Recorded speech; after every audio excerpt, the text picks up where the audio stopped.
What is up, guys? Jerry here with Sheepdogops, your normal sultry voice of entertainment every single week. I am glad to be here today. I've been blowing out interviews like crazy. I think I've hit one like every other day right now, and we're just rocking and rolling them. I'm loving it every single day.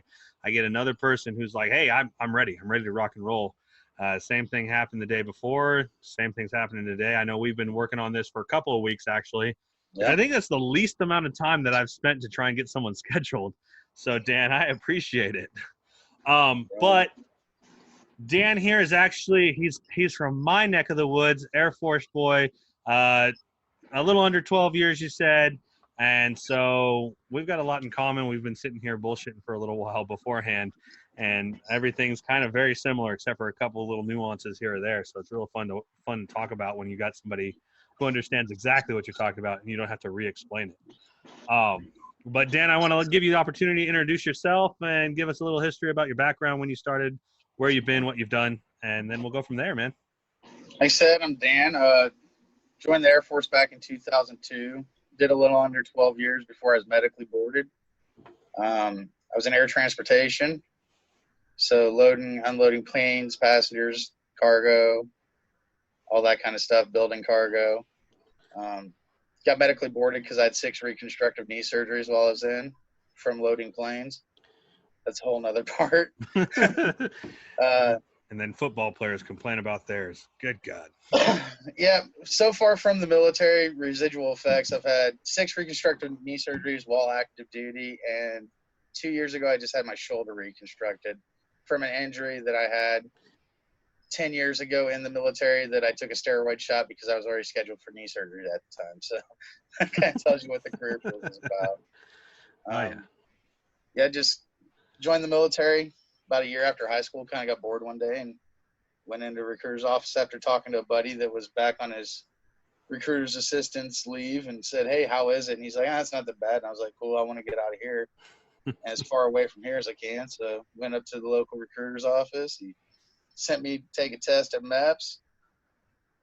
Picked out a job because I was colorblind that was a short tech school and a big bonus. And then I got a call like, I don't know, 3 weeks later. I was supposed to leave in like 3 or 4 months. I got a call 3 weeks later. He said, "Hey, if you'll leave and by the end of this month instead of your original date, we'll go ahead and give you $5,000 extra." I was like, "All right, cool." Money talks. Off I went. I was like, $5,000. That's pretty good use of my time, I think. So did that. Tried to, get as far away from home as possible. Unfortunately, got stationed 3 hours from my house.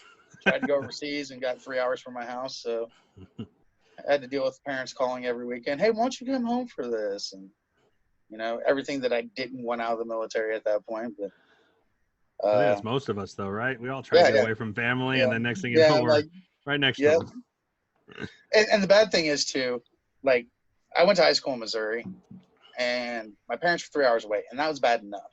Mm-hmm. But my grandfather is originally from Arkansas. Huh. And all his brothers and sisters and their kids and everything were like an hour and a half from me. So it's like, "Hey, we're having a family reunion. You're right down the road. Why don't you come on?" Damn it. I'm trying to get out of this. I was going to do anything else this weekend. Yeah. And I was like, I think I'm shining boots this weekend or something. I mean, anything. Like telling people, I'm like, "Hey, I'll take the weekend shift for you if you want to switch with me so I don't have to go to this thing, So, yeah. It was cool. Little Rock wasn't bad, It was calm, cool, collect, 8-hour shifts. I worked like a swing shift, so I slept in every day. And oh man. Then I got off right in time to go party, and like I turned 21 like not too long after I got to my first base, so it was a perfect shift. And then like a month after I turned 21, 9/11 happened, and it wasn't a cool shift anymore. I worked like 60 days straight, no days off, with 12-hour shifts. And that was the last time I saw anything that wasn't a night shift too, because I started working night shift then. Got orders like a month later. They sent half our shop to PCS to Germany, where we all worked 12-hour night shifts there. So when you're in Arkansas, right? What aircraft did you have out there? What were you doing with them? We were on ATC base. Okay. We're 130 Loadmasters.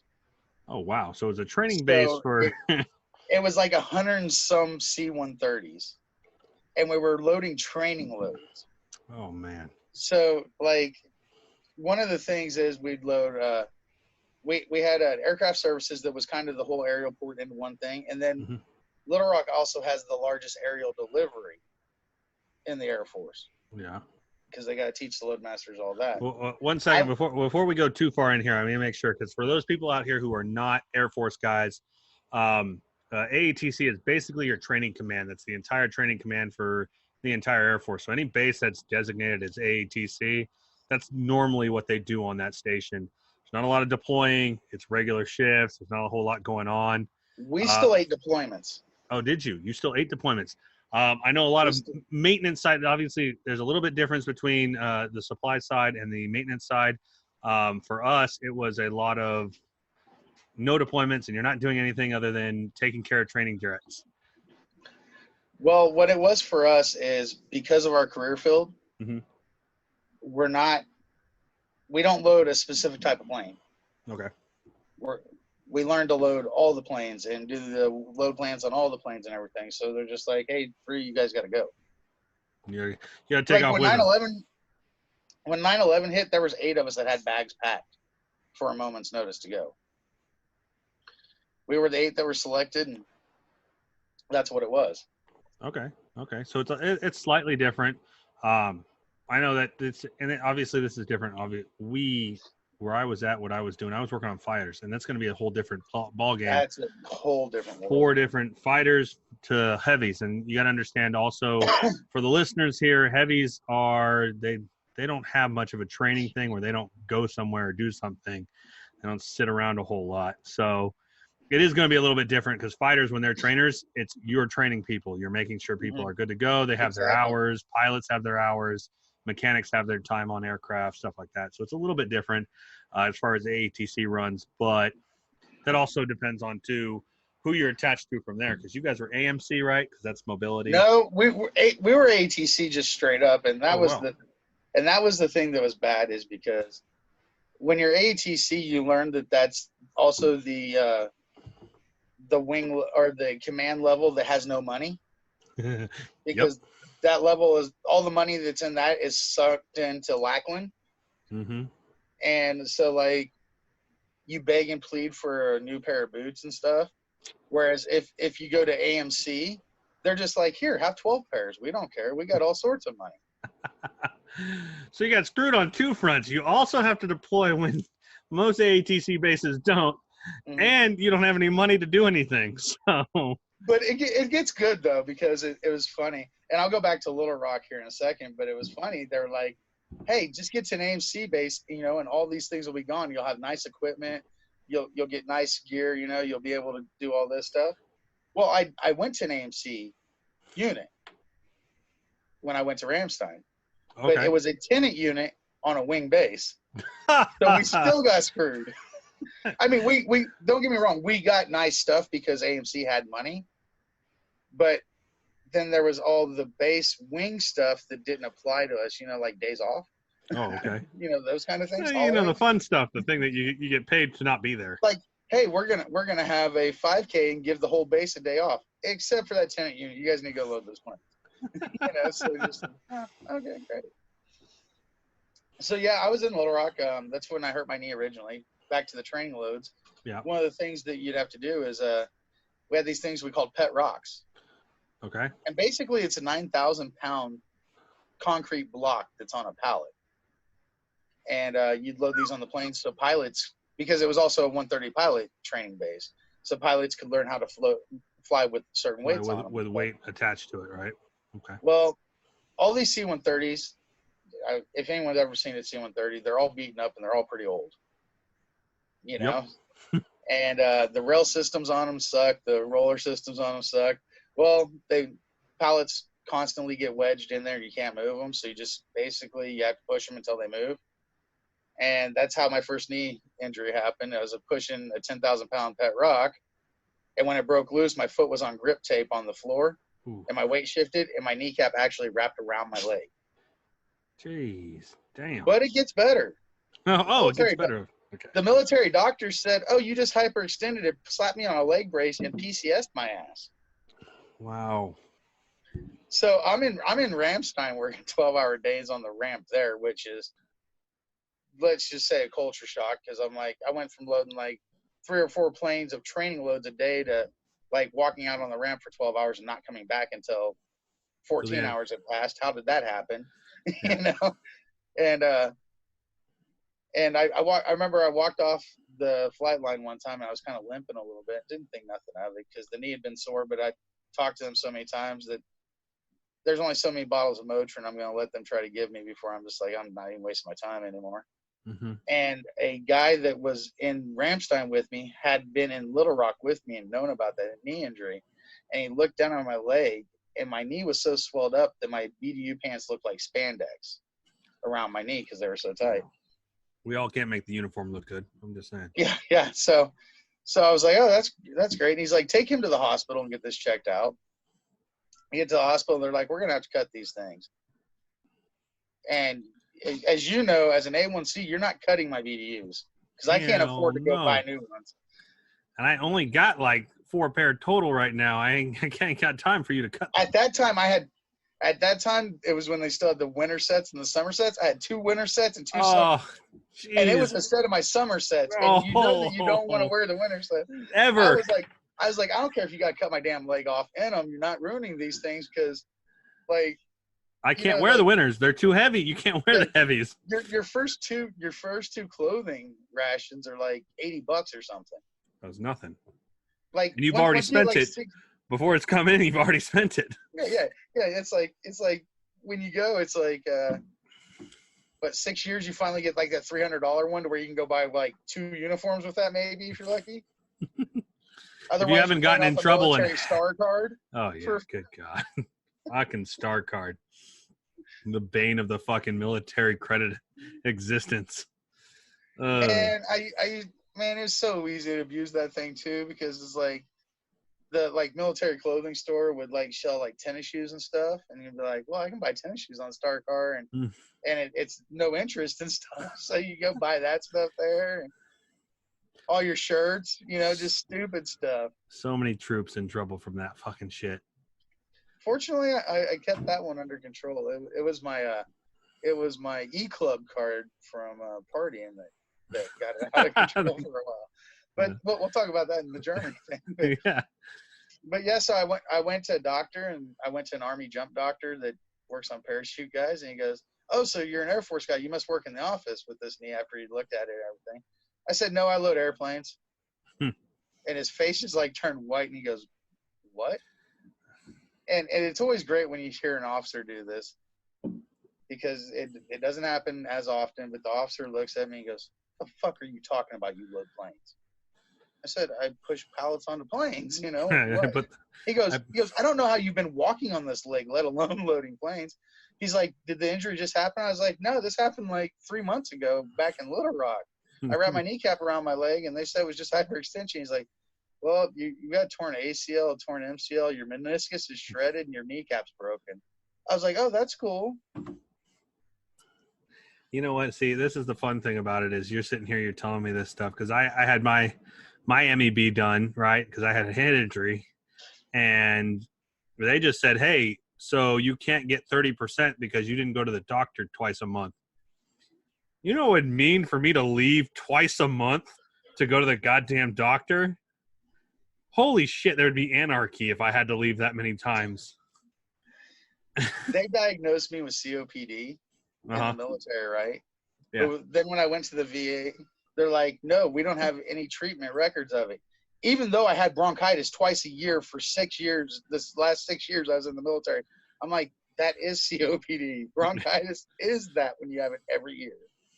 But it's funny. And don't get me started on the MEB because basically they came back with my percentage because you know how it's like it goes in increments of 10%. Oh, of course, yeah.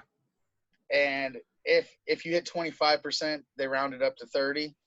And 30 is retirement. And 30 is retirement. Yeah. They came back to me at 24.4%. 24.5 would have rounded to 25, which would have went to 30. But they gave me like a tenth of a percent. What was the difference? Was this your so guys? Just so you know, I'm going to go through some logistic stuff here because I've gone a little bit further in my MEB than most people that I know. Did you go to the next level? Was that your informal board? That was my formal. That was your formal board. And did you take it to the next level, or did you leave it at that? At that time, Oh, I was man. already past my enlistment at that time. Okay. My enlistment was over already. Oh, see, I was 6 months out from my enlistment when I decided to go to Well, my. here's the thing. At that point, and we've kind of talked about some of the things that had gone on and everything. We'll get into them, but as much as I was proud to be in the military and how much I loved the people in the military, I was in a real, like, most people are like, once they hit that 10 part, there's no looking back. I was at 12 and still thinking, if I throw this away, it might not be a bad idea. Just because it was beginning to get old. Well, you were there. You watched all the forced retirements that happened in 2010, Mm-hmm. and that really shifted a lot of the power, and a lot of the leadership really sucked after that forced retirement. You want to know what my final take was on it, and here's what really got me to where I was really done. When I came back from my last deployment in Afghanistan, I went and got my kneecap cleaned up, like just a normal surgery, get some scar tissue and stuff removed. Yeah. And then while I was rehabbing it, like 2 days before I was going to be released from physical therapy, the years of overcompensation, I ruptured my MCL in my other leg. Oh, wow. And then I went to physical therapy. And 6 weeks after that surgery had been done, the physical therapy tech tried to manually bend my knee because he didn't think it was bending far enough, and ripped the MCL out again. And the thing you got to understand is I didn't have an MCL in the leg at that time. At that time, I had an Achilles tendon that was double layered, folded over twice, and he still tore it in half. Jeez. So 6 weeks out of surgery, I had to go get the surgery done again. So you remember, I don't know how it was when you were in. Yeah, it was probably when you were in. It was the PT test Nazi era. Yeah, it was all that what's that stupid exercise thing where everyone's going nuts over at the time? It was the CrossFit stuff. Mm-hmm. I remember the thing was, if you didn't pass your waist measurement, if you had like over a certain waist measurement, you automatically failed the PT test regardless. Yeah. It was for most people, well, it depended on height, obviously. Mine was 40 inches. I'm 6'1", and at the time, mine was 37 inches. Wow. Was the max I could be. At 38, I failed. I could be 77 or 37 and a half. That's what it was. Yeah. Like, I had a friend that we called, his name was Bullington. We called him Bull. He was 6'6", 265 pounds, and they wanted him to have a 34-inch waist. Well, this is the double fail error. So, guys, in case you didn't know, there was a time, I don't know if it still occurs or it's still going on, but there was a time in the military, or at least in the Air Force, where we had a double fail system. We had a system of not only did you pass everything, or where you had to pass everything at a certain percentage, but if you were out of those ranges on each section, it didn't matter if you scored high enough in the other range to make up for that, you still failed.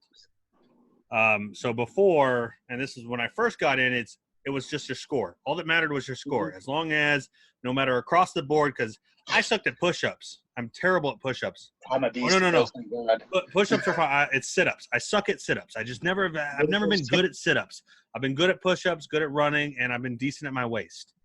But I couldn't do sit-ups. I was having a hard time. So when I started, I had no problem passing it because I'd kind of lack on that, but I'd blow out everywhere else on my test and have no problem hit that, 75%. Here's the thing, though. It's like waist measurement, right? Mm-hmm. I've never gotten max points on my waist in an Air Force PT test. No. At 23 years old, I worked out 3 times a day and had abs and couldn't get max points on my Air Force PT test because my waist was too big. We had a guy that did bodybuilding, mm-hmm. and they tried to tell him his waist was too big to get max points. And he had 8-pack abs with all the like rib muscle showing and everything. He's like, really, I can't get max points? And he lifts his shirt up in the middle of the orderly room. He's like, this can't get max points. but this little chubby kid gets max points. How's this working? Well, it's because he's like just really 12 flawed. inches shorter than you, and then Yeah. he's 4 foot nothing, and Yeah, exactly. he has a 32-inch waist because he's 4 foot fucking nothing. Even So what though happened? He's 30 pounds overweight. So what happened with me though is they forced me to PT test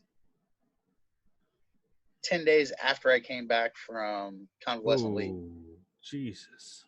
Like I came back from convalescent leave cleared, and they're supposed to give you 30 days from the time you clear waivers or clear your whatever it is. I guess it is a waiver, yeah. It's your medical waiver. Medical waivers. Yeah. And then they're supposed to give you 30 days before you can deploy PT test, anything to let you kind of get used to using that leg again and stuff, right? Mm-hmm. They PT tested me 10 days after. I passed the PT test with a 77, but my failed. my waist was 1/8 of an inch too big because I just spent 9 months sitting around doing nothing. So there was a time. It gets better. It gets better.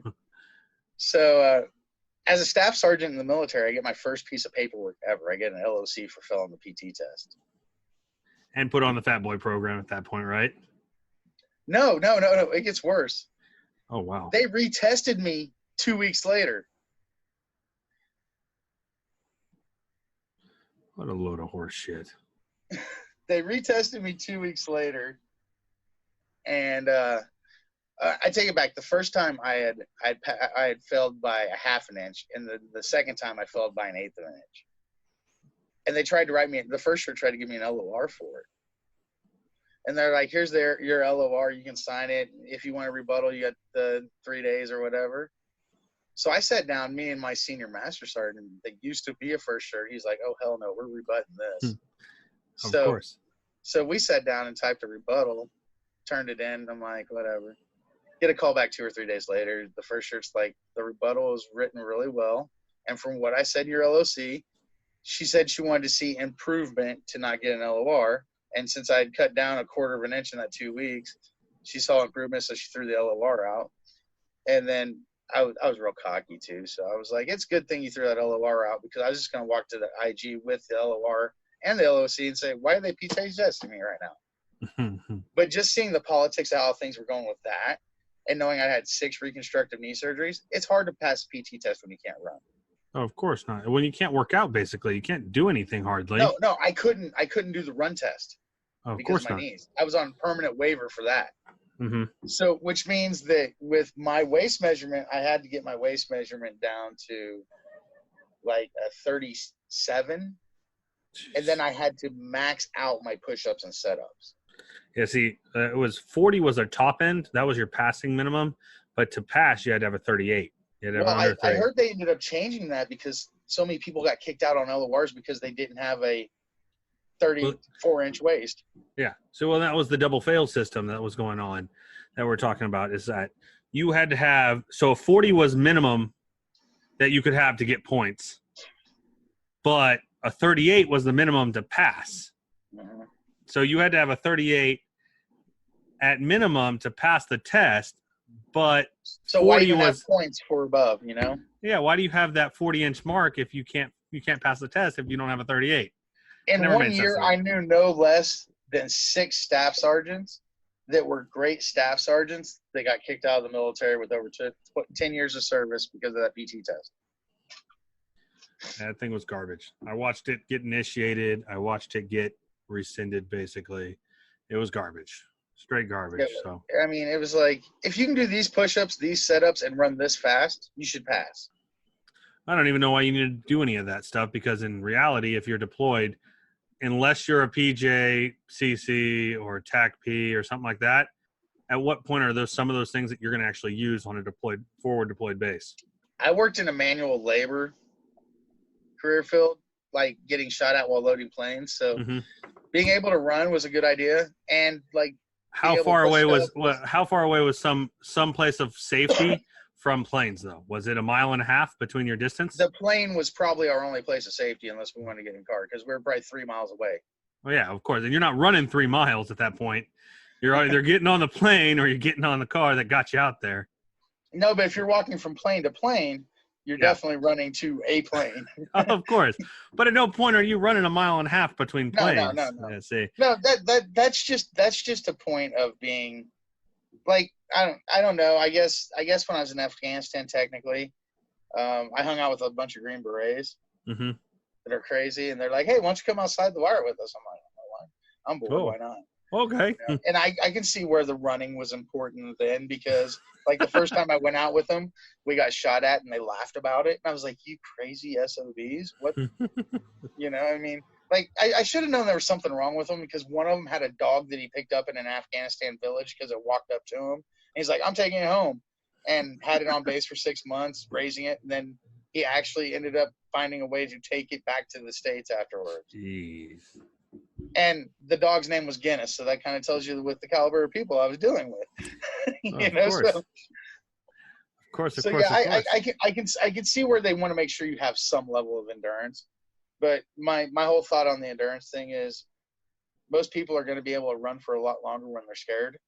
No, of course, adrenaline and the other things. Yeah, I mean, it's that whole I can run faster scared than you can mad type deal, same thing. Yeah. So I mean, the push-ups and stuff like that, especially in my career field, the more physically strong people are, the less I have to break my back. So, I mean, I'm okay with that. Well, that makes sense. No, there's certain parts and certain aspects that I agree with it. There was parts back when I was in that I didn't agree with. I don't think you need a mile and a half run to determine whether you're fit. You should be running, don't get me wrong, and you should be able to do a 5K fun run just because you're supposed to be able to do it. Okay. But I think a body drag is more important than a mile and a half run. And that's the exact point I'm getting to is I remember we used to volunteer to do these ruck marches. Yeah. Yeah. Hey, Sergeant Medlock, you're going to do this ruck march, right? I guess. And we'd always have that guy that was with us that could do 1,000 push-ups, 1,000 setups, and run his mile in the perfect time and had a 10-inch waist. And I'm like, okay, that's great, but he's 60 pounds. What the hell? Oh, and at the end of that ruck march, my big ass is carrying my ruck and his ruck because his little ass can't take it anymore. And I'm like, this is your 100% on the PT test that you are evaluating us by, but I'm carrying his shit and my shit right now. And you're telling me I'm barely passing this damn thing. Yeah, no, see, that's what I was. My concern was that is I don't give a shit what you can run. I just need to know that you can drag my body back to a hole or back behind something to make sure that I'm okay. And the same with me to you. You should be more worried about that I can drag your ass wherever I need it to go. If you get hit in the leg or hit in the knee or hit somewhere that you can't walk anymore, or you can't run a mile and a half to get wherever you need to go. I went to Camp Bullets in San Antonio because I had to do convoy training because of my Afghanistan deployment. It was just a prerequisite, right? And we do this different field training stuff there and everything. And they're like, okay, we got to get people. We're going to get groups of 3 together and be like, okay, we're just going to call some names, go to your group. And I get a group with 2 people that are like 140 pounds. And they're like, if 2 people are injured and you're the only one safe, you got to figure out how to get them there. I threw both them bitches on my shoulder and walked. That's not that much weight. Yeah. But the fact of the matter is, the 2 of them together, when I was sitting there at 225, couldn't lift my ass up. You know, I'm like trying to push and help them drag me. I'm like, come on, guys, seriously. But this is the weird standard that they have. And it just doesn't. They want to look really good in uniform, but they don't really want to be able to do their job. Well, this is part of the reason why people have such an outlook on the Air Force the way they do, and they should. They should, because there are parts and aspects of the Air Force that they're FUBAR. I'll put it out there exactly how it is. It's FUBAR. You're so busy worrying about how you look that you don't know if somebody can actually do their job, and that's my biggest issue. I always came across that issue because I dealt with being on the Fat Boy program after my head injury for the longest time because I was only allowed to do waist. I couldn't run. I couldn't do push-ups. I couldn't do sit-ups. I had to do that at one point after my knee surgery because I couldn't put any strain on my knee, and I was like, I'm going to fail this every time. Yeah. I asked for the walk test just so I could put points somewhere else so I didn't have to bank only on the freaking – And they made that thing retarded to pass too because they do it off a heart rate. Yeah. That heart rate. And that goes back to the old ergo test. You weren't in for that, I don't think. No, you're talking about the bike test and all that stuff, right? We had a captain that ran marathons once a month and could not pass that damn thing. You had to smoke to pass it. You had to smoke to pass them. Yeah, but me is like, I'm like, I felt my first time out basic training, felt it horribly. Went in there a week later, chugged a Mountain Dew and smoked a cigarette right before I walked in, and got like a 90 on it. It was the stupidest test ever because it doesn't determine anything because you got somebody who's so used to working out, their heart rate never raises. It never gets into a zone where it needs to be because their resting zone at their pace of working out doesn't match what you're requesting them to be at because you're not making them do anything. Well, not only that, but too, like especially like marathon runners, it's known that they jump from low to high. Like once they finally hit that load, they jump to their max and they maintain there. And it's just it validates all the jokes the Air Force does get. And I understood all the jokes too, because like when I first got in, that's when we were still doing the Kuwait deployments where people were making $40,000-$50,000 in per diem because they were staying in a hotel in Kuwait and stuff like that. 5-star place. That was before that went away. So like I understand all the Air Force jokes and the stupid shit. Much more comfortable. But I mean, it's one of those things you gotta be careful though, because like, like I was in a career field that I never got to deploy with the Air Force. I was always part of an Army battalion or working with some damn Marines or something. And I'm just like, I'm like, so I'm like, I'm in the career field of the Air Force guys that if you see us at the bar and you want to think that you're the big Brody Army guy that's just going to talk trash to the Air Force guy, we're the ones that will fight you just because we're sick of the shit already, I've talked to a couple people about this because there was one guy on here who was he was a CE guy, and I have to say that there's a few career fields that really get screwed when you look at it, and it's security forces get screwed on a regular basis, maintenance gets screwed, CE, and then LRS as a whole. And it's not always all of LRS, but a good chunk of LRS gets screwed. And that's the thing they've done with ports now. Like the aerial ports, they were all like parts of LRSs. Like there were a few aerial ports that were still separated, but like in Dover, right before I got out, they added the port to the maintenance group. Oh wow! Oh fuck! So you just had a big group of people that hated fucking life and were already getting screwed. And it's the funny thing. It's like when you would, and you can vouch for this probably, but especially on a base with heavies, you'd walk around the base and be like, "Yeah, what do you do?" Or like when I went to ALS, there's a classic thing. We're talking about what our career field is, and you would see all the people that are SPs, all the people that are aerial port, and all the people that are maintenance. And they would kind of huddle up together and they'd be like, yeah, I'm sorry, dude. I get it. And then you had like all the dental and medical people that had the good lives. Motherfucking supply and motherfucking services and the basic ones. Computer room. Computer room. Yeah. Fucking dudes who worked at the gym. Motherfuckers. It was funny because one of my ALS instructors was an air transporter before. Oh man. So she would fuck with us ruthlessly, basically being like, hey, this is like a few weeks off for you compared to your normal job. I'm not giving you any break on this. I'm like, why can't you fuck with the med group girl that ain't done shit in 4 years? She worked from 9 to 11, took a 2-hour lunch, and then only did appointments after 1 until 3:15. If that. That used to piss me off more than anything is because I worked night shift. I worked 7 a.m. to 7 p.m., which as an NCO, being in charge of the shift, as you know, you've seen this, you don't work from 7 a.m. to 7 p.m. because you got to get there about 6:15 to start doing your walk around for shift change and stuff, give your brief and everything so you can be ready to relieve the shift at 7. Mm-hmm. And then there's always some bullshit at the end of shift that you have to talk to the next shift supervisor about that keeps you there half an hour late. Then you go home and, it's like 8:30, 9 o'clock by the time you get home. Great. Okay, wonderful. And then the orderly room will call you with that, hey, you got a yearly physical that's due that you're going to have to do at 12. Fucking training at noon. Can you schedule this at 3? No, they're not taking any appointments this week after 12:30.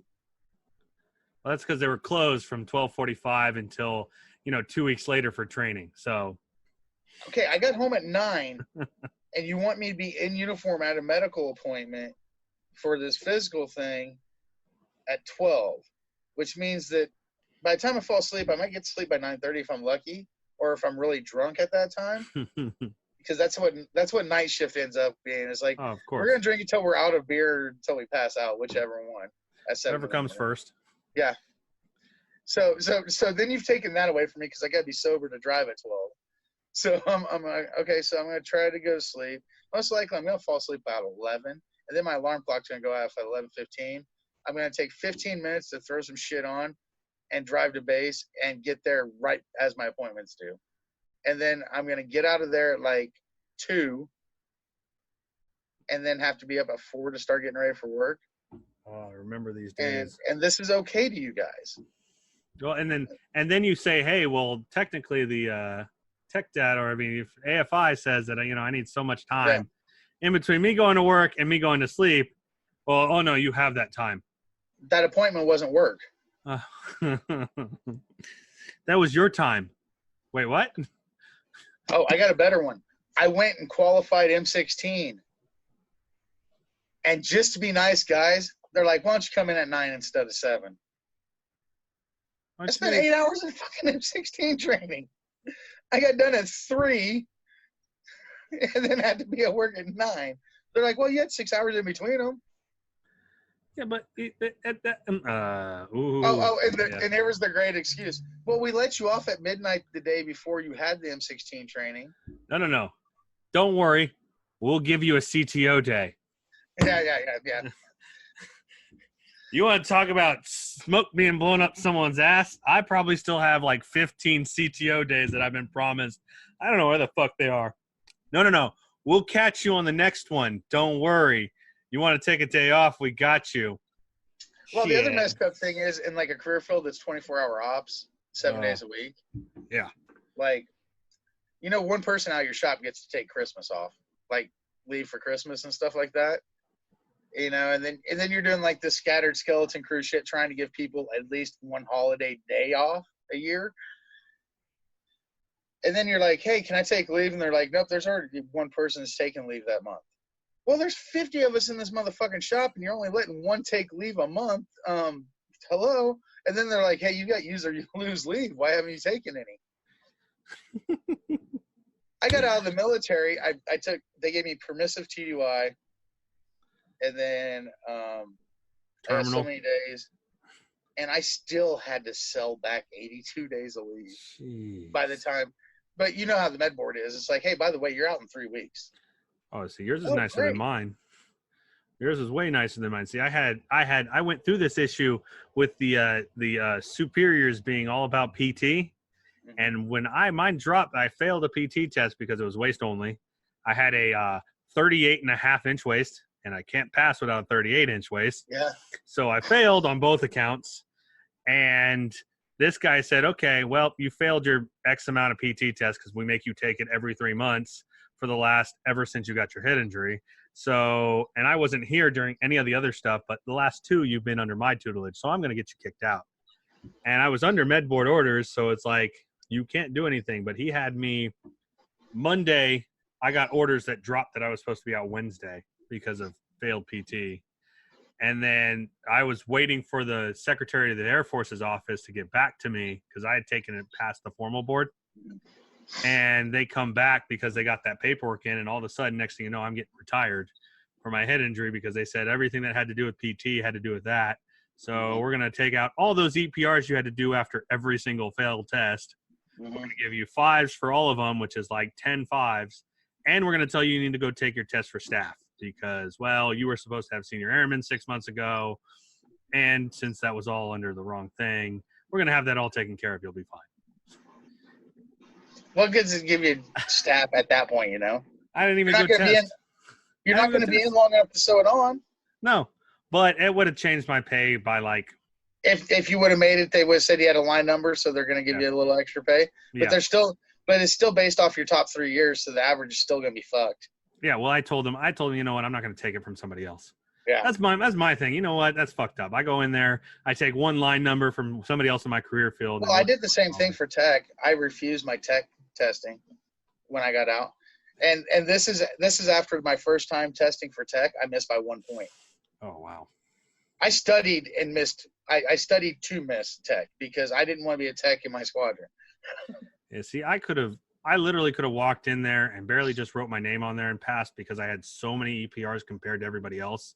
Mm-hmm. And they all had to be changed from 3 to 5s because the only reason I had a 3 was because of the tests. They made me have a referral EPR. So everything was going to get changed to 5s.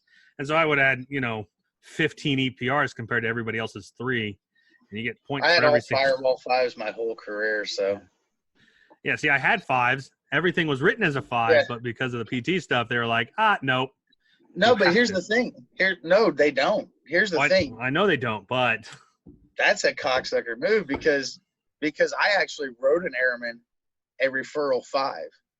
No, they wrote me a referral 5. It got sent back down 3 times. No, so. I actually got it through the commander and everything. Damn. Yes. I was like, he is perfect on everything else. He failed a PT test. He's gonna have to deal with that. He's gonna miss his staff testing, but I'm not writing him a 3.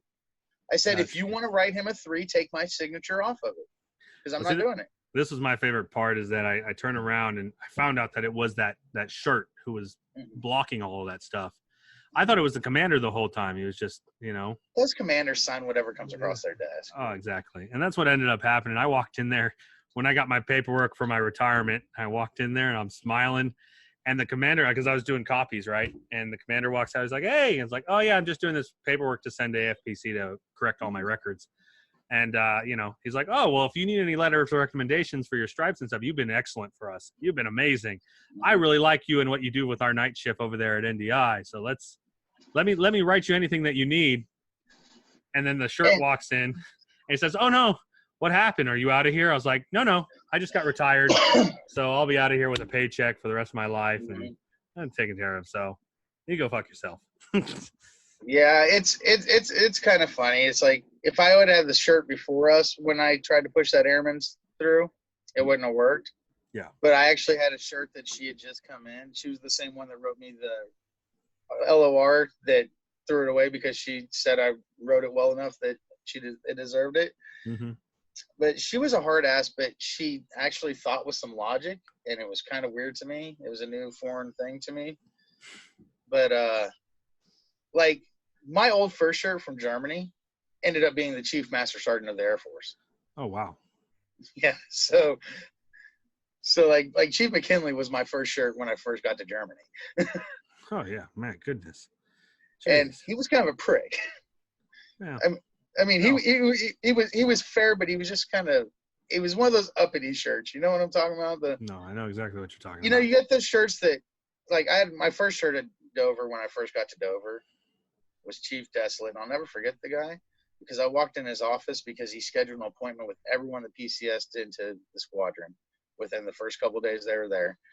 I went in there for my appointment with him. He sat down and he's like, hey, Dan, how you doing? How's your girlfriend? Blah, blah, blah. And he knew shit about me that I didn't tell anyone. And he had been able to dig it up and, like, knew my girlfriend was there and all kinds of stuff. I was like, okay, this guy's cool. Shit. It was funny. I went to ALS, and he was our class mentor, right? Mm-hmm. And the military clothing, remember the lightweight service coat jackets, like the little zip-up jackets? Mm-hmm. They were out of them, and, like, none of us could get them for ALS. And he walks up to me, and I went during the winter, of course, like October, November, December time frame. And Chief Desley goes, where's your lightweight jacket, you know? And I was like, oh, they're out of them there. And he goes, that's cool. I'll bring you one tomorrow. He brings me one the next day. It already has, like, the senior airman insignias on it. And I was like, cool, where'd you get this? And he goes, that airman didn't need it anyway. Basically, he was the one. He was one of those chiefs that would defend you as long as you were honest with him and you know, straight up, he would defend you for anything. But the minute you tried to fuck around with him, he was just trying to ruin your world. Jeez. And he was the guy that, like, when he kicked people out, he'd make them turn in their uniforms and stuff, and then have, like, them driven off base and dropped off at fucking McDonald's with a bus ticket. Yeah. Wow. I was like, so like, he hands me his jacket. I'm like, okay, that's kind of weird, dude. But okay, sweet, thanks. But if he liked you, you were good. So. Oh, absolutely. So There's a lot of that. I kind of want to talk about this because I know we've kind of rambled on here and talked about good old times, and I would love to do this for hours and hours and hours, but I know listeners are going to cut off at some point. But I know that Dover is a huge base for something extremely important that people don't really know about.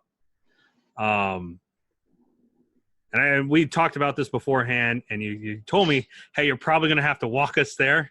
So I'm just going to, I'm grabbing the hand and we're walking you right there. Cause I know, for a lot of people, even myself, you know about this base.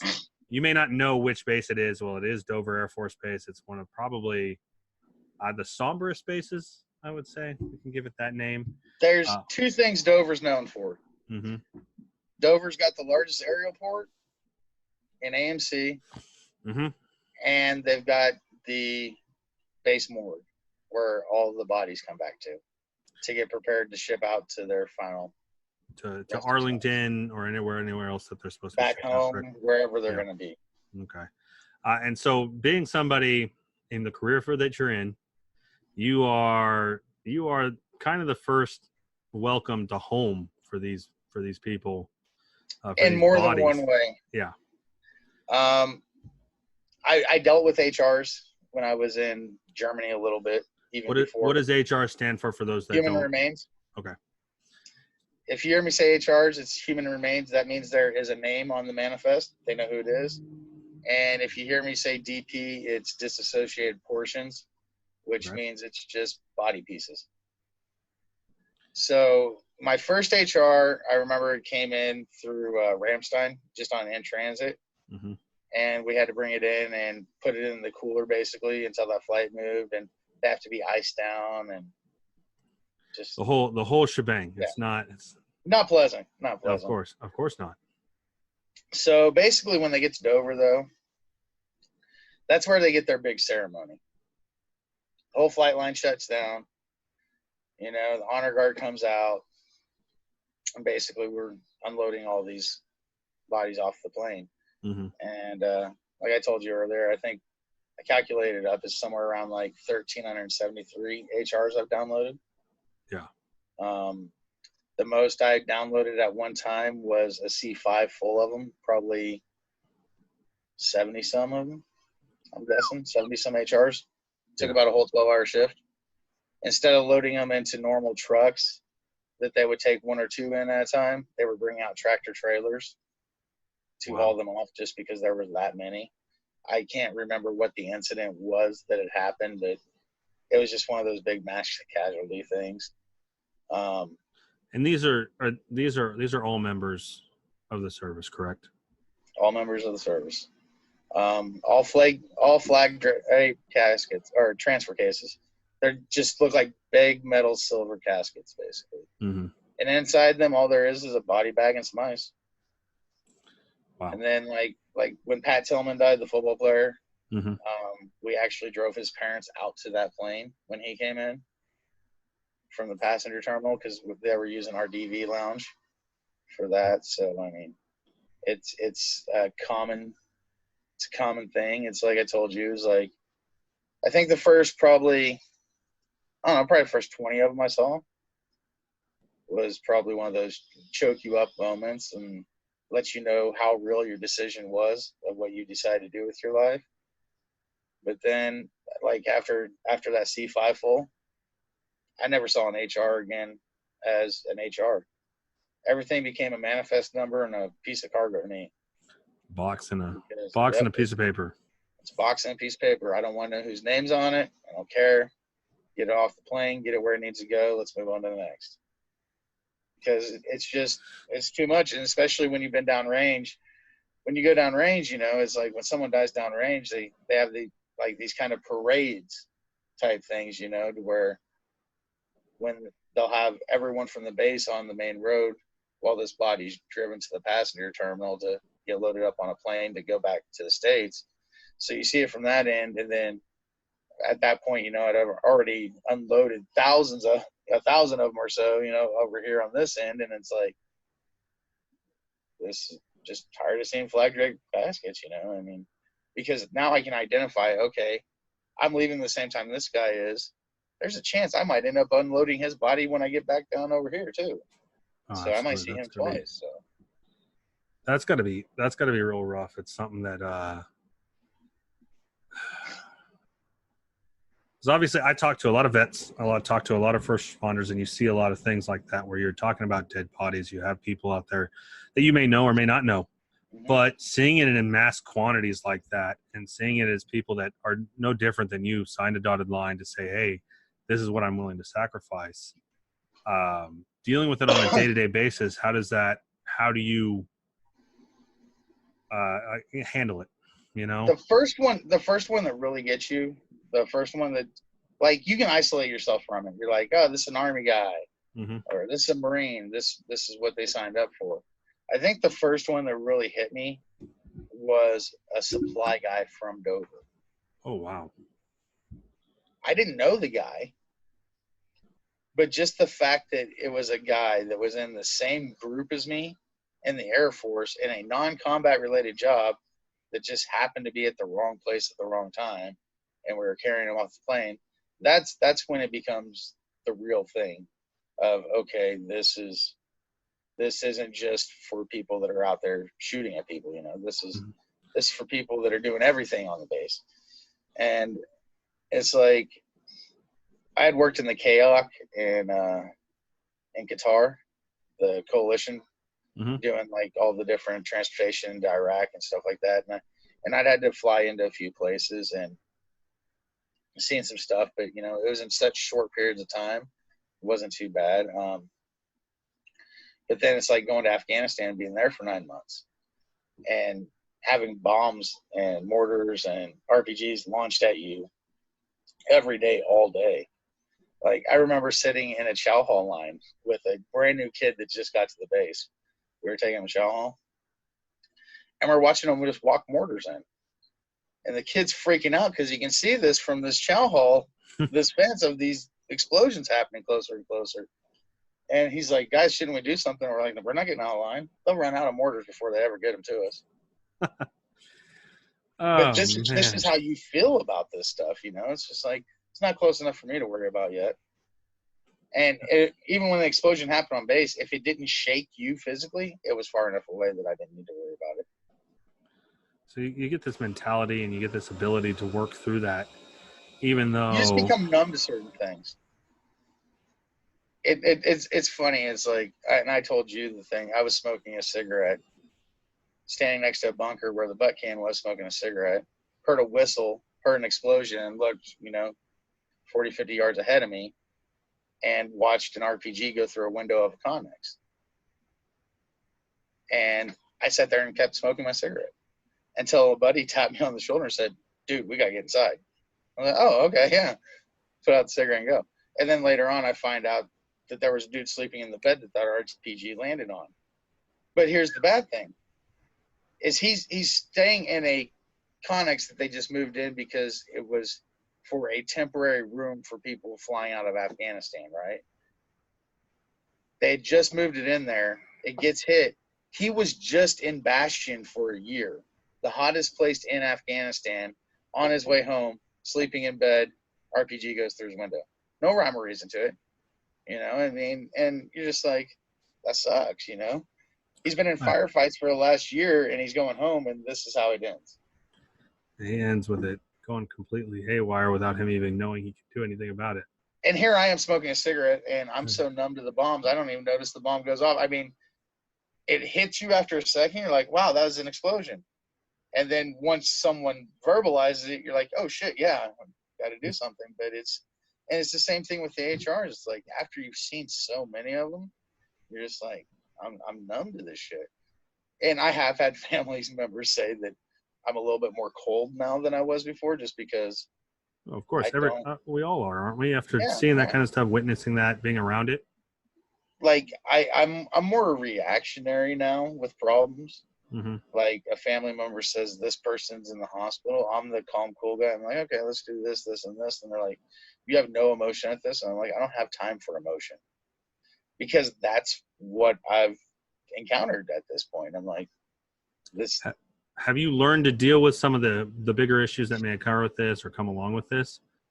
Do you have episodes or problems or points of parts that are depression or anxiety or something that goes along with that?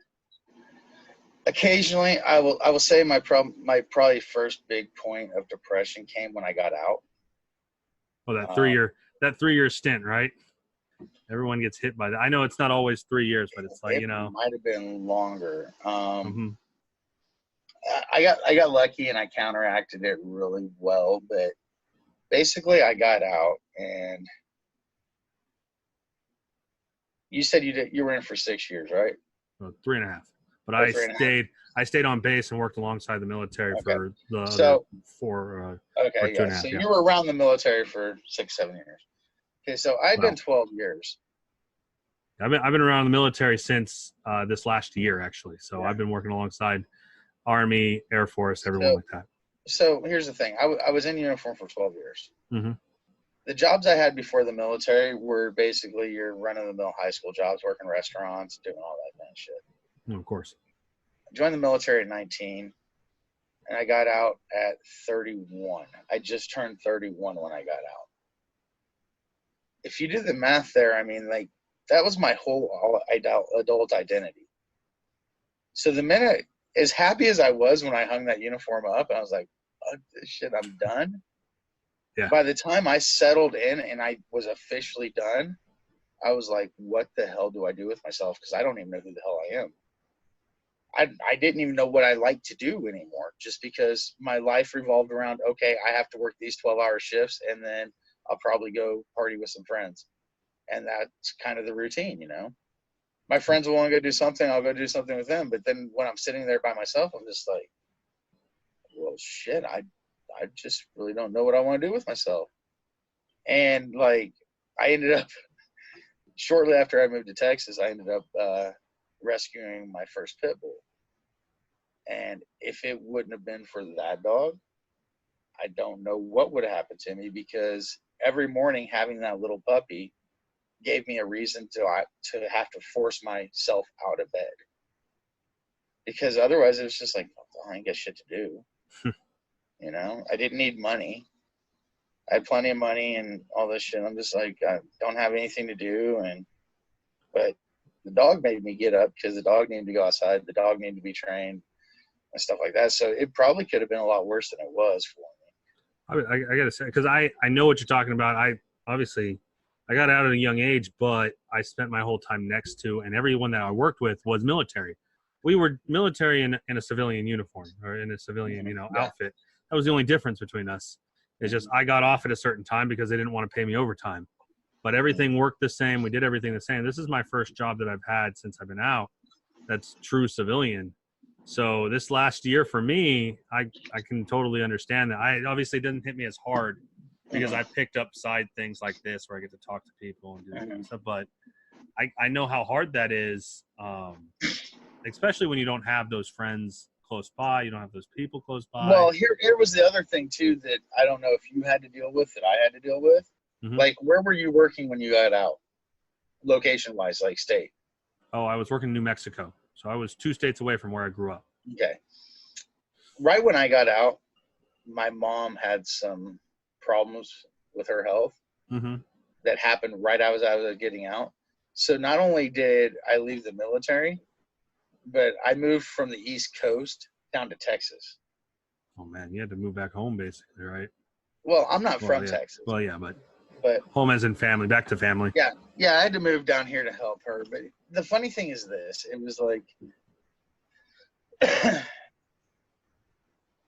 I was pretty jaded from the basic training and tech school experience of having to walk across a PT pad to get to my tech school from basic training. So every day I was in tech school, I got to see my old basic training building, which was pretty traumatic. Like walking to the BX, I would see my TI and he'd stop and say hi to me and stuff, which was just even that much more, you know? You get shell shock from just seeing your TI. Yeah. And not to mention, I was in basic training in tech school from May to September in Texas. So it's hotter than Satan's nutsack down here at that time of year. So when I left Texas, I had it in my mind, I will never come back to this freaking state to live. Like, I might have to come back for TDY because I did a few times because different TDYs were here, and I knew that. But I was like, there's no way I'm getting stationed there, and there's no way I'm ever living there. So then I got out of the military, and lo and behold, where the hell did my mom have to move to? The great state of Texas. And I'm like, shit. I mean, hindsight, I've kind of grown to like Texas now because I've had 6 reconstructive knee surgeries, and my body doesn't like the cold at all. But and not having state income tax and the veteran benefits down here are pretty sick too. So I mean, I can backpedal on some of those things I said, but it's like you compound that with the fact that, like, okay, Texas is completely different atmosphere from the East Coast. Oh, of course. We're California. All my friends were still on the East Coast because I had a lot of civilian friends too that were up there. And then, like, basically identity crisis because, for so long the military was my identity. I was like, okay, what am I doing here? So it took a while to figure that part out. Well, you got a mixture of things there. Obviously, you're losing everything that everybody that you've seen some pretty shitty stuff and traumatic stuff that you've blocked out or numbed out because you see it on such a regular basis, and then you move back to a state that you hate. Oh, and it gets better, and then you get to deal with the VA for a year, filing your claim. That's enough to make someone want to go into a mental ward on its own. Oh, right? Absolutely.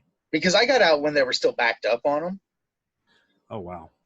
Yeah, so I got out August of 2011. Before the fast track season came in there. I got out August 2011. Mm-hmm. My VA settlement finally came in November of 2012. Oh, I was one of the fastest ones they had seen go through at that point. No, that was before the raid on the VA system and all the scandals that were going on. Oh, and there were so many things wrong with it that I didn't even mess with. Like, I looked at, like, my VA thing and, like, the boxes the doctor checked, and he checked wrong boxes on it. Like, my surgery report, the first line says that I have permanent arthritis and the first box he checks no on is arthritis. And I wonder why I only get 10% per knee. But then I look at it and I'm like, but they gave me 80% overall, so let me just go ahead and sit around on those and let those lock in. I'll deal with this later. But I mean, it's sheer insanity. It's like I got out of the military, but I'm still doing the same hurry up and wait bullshit. Oh, of course, absolutely. That doesn't go away. So the identity's been everything I liked about the military identity's gone, but the bullshit still remains. It's what it is, It's like, okay, cool, whatever. And so, and it's pretty much, I think it's been every episode that I've been doing this with people is, this is something that's extremely hard for all of us to go through alone. My biggest thing is find an outlet, find something to reach out to, find something that can pick you up. Because I know a lot of us get into this depression mode and get into that stint afterwards where we don't talk to anybody about it. Even if you don't talk to anybody, having that puppy was a basic kind of necessity for you. And that's a thing too. And I know I did it. I've talked to other friends that have done it. We get into that mode of we probably need to talk to someone about it, but we don't want to burden anyone we're close to with it. Mm-hmm. And like my buddy Swanee, that he used to be a former N2IC of mine. I don't know. There's just some kind of in tune thing we have. We don't talk for a couple months, but we always seem to call each other at the exact right time to pull one another out of something. Because the thing is, it's like, yeah, the prolonged thing can be like pretty brutal for like, a couple years even, trying to figure out what you are. But as you probably know, I mean, there's things that can happen or not, or even more frustrating, not happen.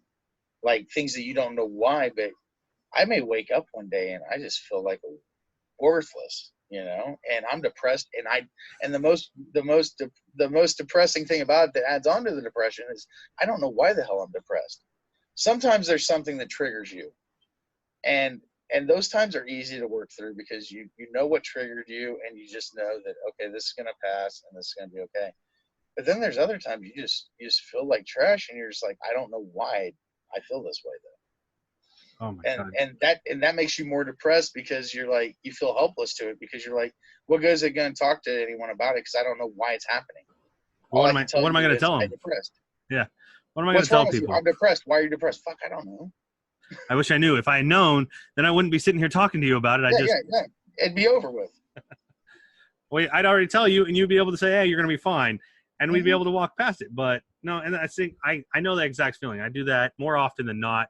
My biggest thing is waking up in the morning, and I don't work in a job that I love, that I'm not super happy, I'm not excited to go to, but I know it pays my Me either. bills. It takes Yeah. care of business like I'm supposed to. And you walk around and you say, you know what? This day is just a worse day. Nothing's going to be different about today. I'm not waking up any different. I'm not waking up at a different time. I'm not getting dressed any different. But something about today, it gets me. It gets Let me. me ask you this, though. I want to know if you have the same thing, because I've talked to other people that have been in similar situations, especially in jobs that we don't really necessarily care for. Maybe we don't even hate them, but they're just not what we have a passion for. Mm-hmm. Or maybe we just work for a douchebag boss or anything. Well, that's me. I didn't say that out loud. Yeah, I'll say it. I've worked for several douchebag bosses. I work for a shitty company. That's just all there is to it. But anyway, do you find that if they can stress you out and piss you off, your work performance increases? Oh, absolutely. Like At a certain level, we after live being in at the that. military, after a certain level of stress, that's where your optimum range of work is, right? You may be bitching and complaining the entire fucking time they're talking to you. Oh, I'm punching but shit. but I am getting everything done because you're an asshole and you basically said that I'm a piece of shit. Well, now I need to prove to you that there ain't gonna be a thing in here, and you're gonna be pissed off that I got it all done See, and I wasn't supposed to. With me, it's like I have a lot of state reports that I have to do, and if these are late, they're $25,000, $50,000 fines for being late. And they'll fuck around and do something that caused me to have like 2 days to do a report that's supposed to take 3 weeks. And then I'll have to argue with them and tell them how big of idiots they are. But by that time, I'm pissed off. And I'm going to get the report done just to be like, yeah, you guys are retarded and you still can't take me down. and I feel that I think that's part of the military mentality. It's like, you tell me I can't do something in the military and I'm going to do it just in spite of you. That's my whole life right there. I love when I get more grief from my boss because he thinks I'm doing something wrong. Mm-hmm. I love it. I absolutely thrive on it. You're absolutely right. There's nothing that I don't thrive on more. I still hate my job, or I still hate the people around me, but there's no way in hell that you're going to take me down because you think I did some bullshit I didn't do, or you don't think I can get this done because you changed the deadline from, hey, I had 10 days to 3 days to get this part out. So I had a senior NCO that was so fucking, like the one that I was telling you in our conversation that was the first cert before he became my senior NCO. He was a senior master sergeant, and this dude used to play me like a fiddle, and I knew he did it, but I still couldn't stop myself. He would come in at this time. He had made me the NCOIC of records and reports for the aerial border, right? Because I had some knee surgeries and stuff. And he's like, he's like, you did this as an airman a little bit. He's like, you're gonna be an NCOIC, run the whole thing, right? And he would get a tasking for some kind of report the commander wanted. And he's like, I told the commander you couldn't do this in the time he wanted it, and just play on that, and it'd just eat me alive. And I'd be like, here, there's your damn report. Like 2 hours later, when like he's like, I told him you could have it by tomorrow. Like 3 or 4 days is fine. And like 2 hours later, I'd hand it in, and he'd sit there and laugh. I'd be like, every time I knew he was playing me, but I still couldn't stop myself from doing it, just because he threw that can't word in there, and I was like.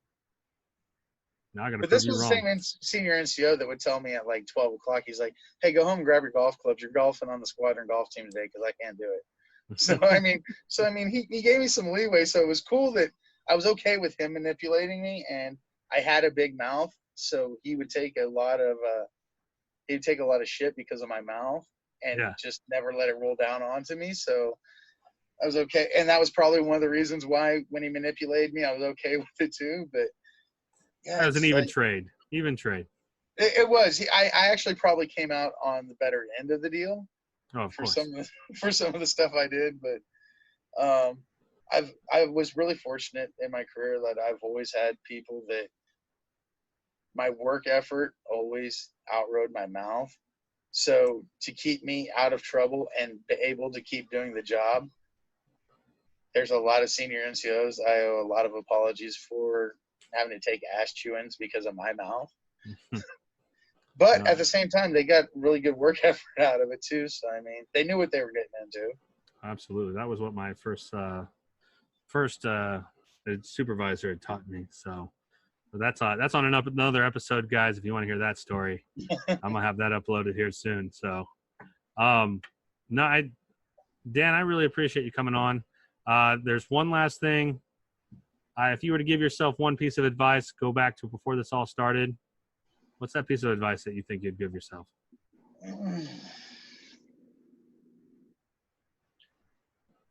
It's a hard one. It's kind of like what we talked about earlier. I mean, if you change any one thing that I did that was stupid, probably leads me down to a completely different path from where I'm at now. And the path I'm at now, I'm pretty comfortable, you know. I mean, money's not an issue, you know. I'm working on my second degree, and I don't know. It's like the people I've met along the way have made even the stuff that was really shitty worthwhile. You know, I mean, it's life's just so random that I just don't really see the point in looking too much of, if I changed this, I would have been so much better off. It's like I told you, I could have went to college instead of the military and played tennis, but I didn't. Mm-hmm. I mean, I could have ended up in the same spot. I could have ended up in a better spot. I could have ended up in a way worse spot. I mean, it's one of those things. It's such randomness that leads us here. I got bored one day and saw an ad on Facebook and laughed at a video, ended up on TikTok, and now I'm doing a podcast with you. That's how random this is. Absolutely. You know? If I would not have got bored one day and looked at that video on TikTok from Facebook and said, let me download this so I can laugh at these people, with no intention of ever talking to any of these people, this conversation wouldn't be happening right now. Absolutely not. So, I mean, there are probably some things that, like, maybe I've said too harshly to certain people or something that I wish I could take back. Maybe just the inflection. Yeah, maybe candy coat them a little bit, you know. I mean, make them a little bit better for some of the snowflake audience, but you know, I mean, you know what though, even when it comes to that, because I love this, is don't dwell on regrets too long, or don't dwell on what you've done too long, because you know what, you never know, one of those comments that you made to somebody could have changed their whole life. They sat down and thought about it and said, hey, you know what, and that's exactly what I'm getting at. I've got an airman right now that I haven't been. I'll be out 10 years next year. Next May would have been my retirement date. Mm-hmm. Yeah, so that'll be an interesting day. But anyway, so I've got an airman that he was one of my first airmen that, like, was just mine. You know, I supervised him, I rode on him, and everything.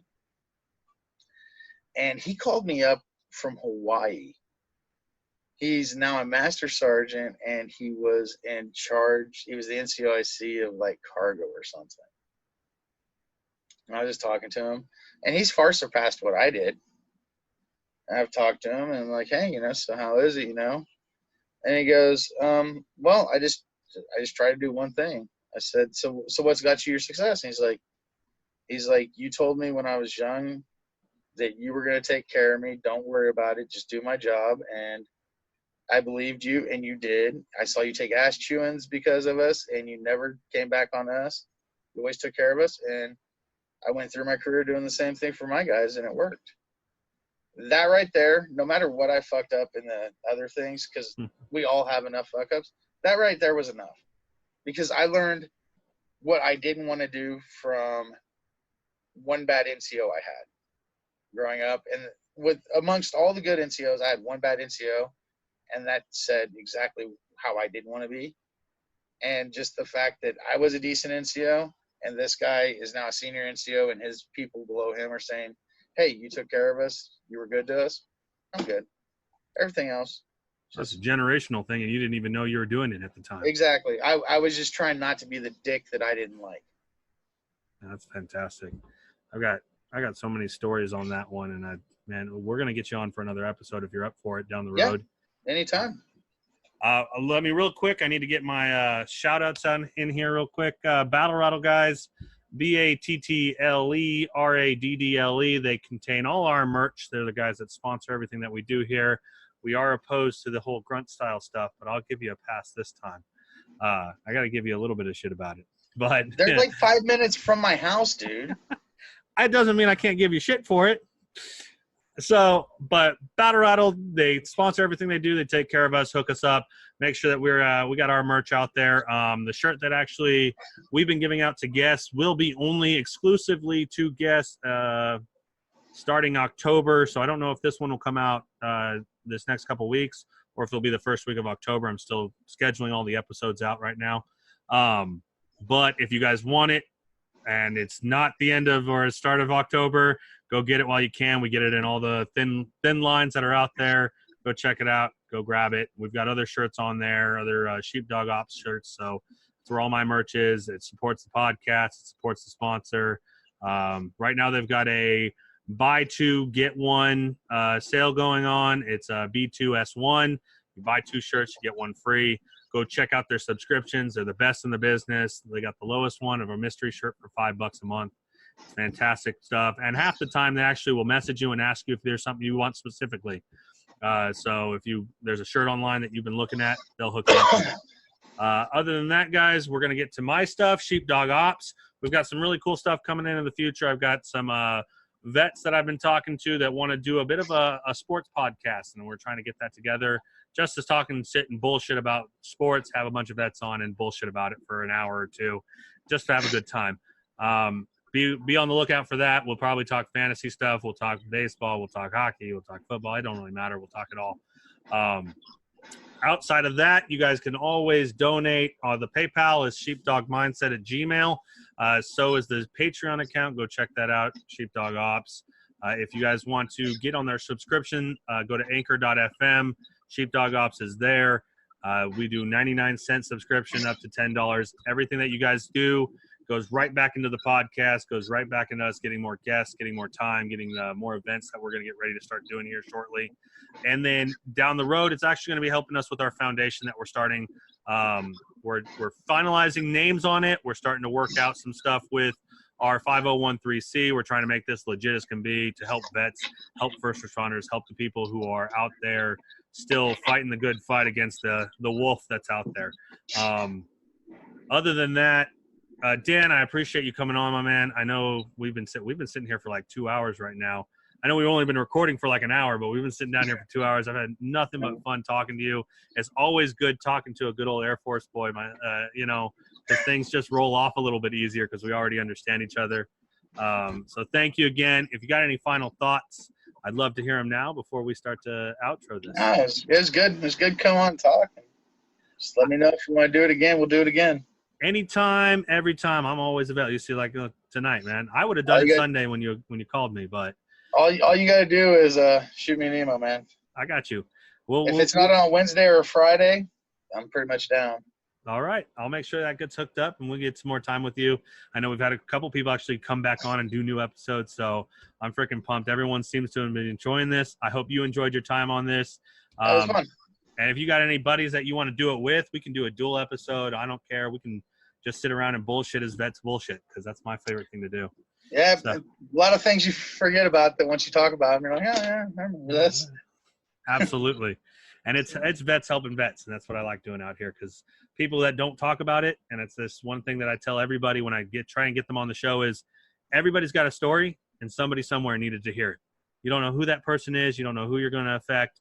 I don't have a huge subscription base just yet, but I've got 80 people we got 30 people that listen to it every single week. So you never know who you're going to reach, who you're going to contact. And so it's been fantastic. And it's just that basic thing too, because I know I've seen it tons myself of people that are just passing away way too early in life for stuff that's completely preventable. Oh yeah. So it's one of those things that it's like, if I can say anything, just so even if you can't like get over what you're going through or anything, to just know that you're not the only one that's been through it, then it's good. Every week, I say this every single episode, reach out. Don't do this to yourself. Don't do it by yourself. None of us can do this by ourselves. That's why their statistic is so high on any one of these career fields. You see so much, you go through so much. Please don't do it by yourself. Reach out. There's a vet out there. Especially if you're in the situation like what we talked about when you don't know why. That's the time that you probably need to reach out the most, even if you can't say why it is. Just to get it off your chest, because it piles up at that time the worst. Absolutely. I've dealt with 2 or 3 in the last month that I've had to help them and talk them down and just say, hey, you know what? It's going to be okay. Let's figure out what's going on. Even if you don't know what it is, let's just talk. That's just bullshit. Yeah. My email is always open. I'm always on it. It's on my phone. It comes straight to me every time. I don't have a buffer zone. I don't have some kind of secretary that answers my emails for me. It's all me talking straight to you. Any other format, anyone you've seen on the show, they always have their contact information out there or something that you can reach out. They can help you out with. So just be on the lookout. Look for somebody, talk to somebody, get in contact with somebody. Don't do it yourself. Yeah. So social media, there's too many people that are easy to get a hold of. I mean, I know me, like you can get a hold of me probably in 5 different places just by finding one social media thing. You got my email, so you can pretty much find the rest of them too. So, I mean, absolutely. It's that easy. Yeah, but exactly. if you're willing to give it out there or any kind of contact you want to give out, we'll make sure it's in the description, guys. You can put it all in the description. It's fine. If you guys really resonate with Dan, because I know that each person is different. Somebody resonates to somebody better than anyone else. If this is somebody that you can talk to or you feel like you can talk to, reach out to him. Every vet that I know or every first responder that I know is willing to talk to anyone at any time because they know it's better than the alternative. So anyway, as we end this every time, thank you, Dan, one more time. I really appreciate it. We're going to make sure we get a shirt out to you and take care of you. Appreciate you being on here. Maybe you'll end up making the switch from that 5 minutes away to a better brand. That's neither here nor there. you can bust my chops about it if you want, but you can't really say bad about any group. I can't. 9-line grunt style. For me, they're all great. Obviously, I have sponsorship, so I got to take care of my boys. Whoever helps pay your bills, go ahead and root for them. But the fact of the matter is, as an innocent bystander in this, anyone who's willing to help a vet out, I'm okay with it. Anytime, any place, you can contact Battleraddle support. They will answer your emails because I know the entire support staff. I get their email stuff coming to me. So if they're not answering it, I'll answer it for them because I'm that close into them. So anyway, as we always end it, Dan, I really appreciate you coming on. I'm going to make sure you get hooked up. I'm super excited. As we say every single week when we end these beautiful times of talk, don't be the sheep in the fight, be the dog.